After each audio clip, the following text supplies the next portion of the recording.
Let me quickly go across to my colleague Preeti Chaudhary and try and find out the latest about the victim's condition. What is it that the doctors are fearing, and what is it exactly that they propose to do over the next few days?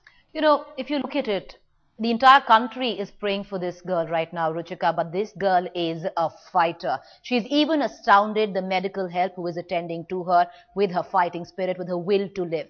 Look at it. 5 surgeries have been performed on the victim just in the last 5 days. 5 surgery, including an elective admissible surgery in just the last 5 days.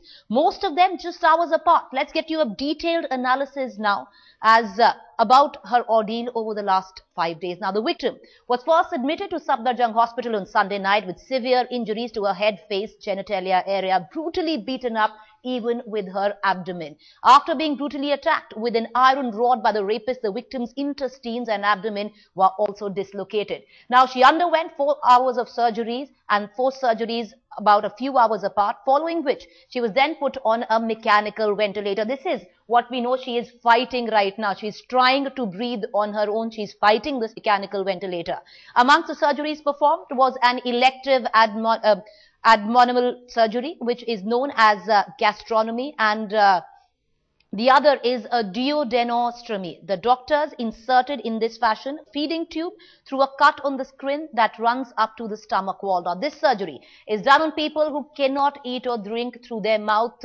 Now, duodenostomy is the establishment of an opening into the starting point of the small intestine. Now, this is done to drain out any secretion when the patient cannot move.